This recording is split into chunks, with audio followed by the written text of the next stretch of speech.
The keys felt cold in my hand, a stark contrast to the humid summer air I just escaped. Apartment 7B, my new beginning.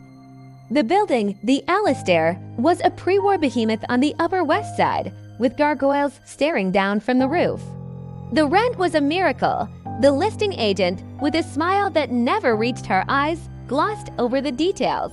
The elevator ground its way up, a rattling cage of wrought iron and faded velvet. Inside, the apartment was grand, with high ceilings and herringbone floors that creaked with history. It smelled of old paper and wilting lili. I dropped my boxes in the middle of the room, the sound echoing in the vast emptiness. This was it, home. As a journalist, a quiet place to write was all I'd ever wanted. But this place felt too quiet. I unrolled the building blueprints the agent had left me. I wanted to see the apartment's original layout for furniture ideas. The drawing showed a small study tucked between the living room and the bedroom, but scanning the walls, I saw no door. I walked over to the long, uninterrupted expanse of plaster. I knocked on it, solid, all of it. The drawing showed a room right where I was standing. In my apartment, there was just a wall, a renovation, probably. That night, around 2 a.m., I heard a faint scratching sound. Rhythmic, insistent, scry-ape, pause, scry-ape.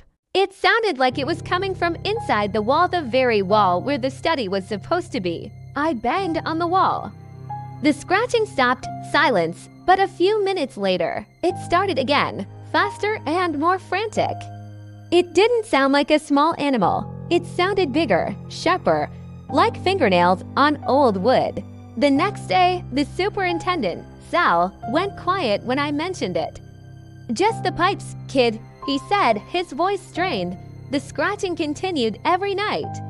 The air grew heavy, and that faint floral scent was getting stronger.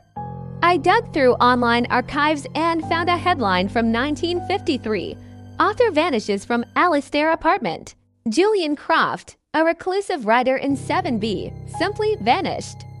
Police found the apartment locked from the inside, his manuscript still on the desk. That night, the scratching was louder than ever. Armed with a hammer, I stood in front of the wall. I had to know. Behind a loose piece of baseboard, my fingers brushed against a thin, almost invisible line, a seam, a hidden door. I used the hammer to pry at the edge. Old plaster crumbled, raining dust onto the floor. The wood groaned in protest. With a final heave, the hidden door creaked open, revealing a sliver of profound darkness. The air was cold and smelled of dust and ozone.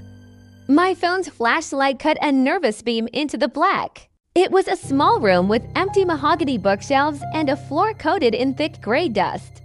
Except for one spot, in the center sat a small wooden table. And on the table, a single teacup, steam was curling from it.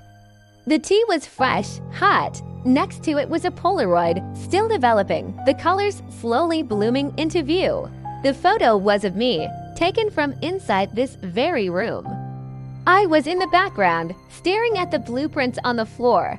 The timestamp read just 5 minutes ago. I was alone in the apartment, or I thought I was.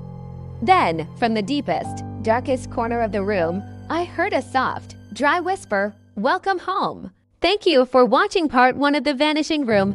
Subscribe and hit the bell so you don't miss part 2. See you then.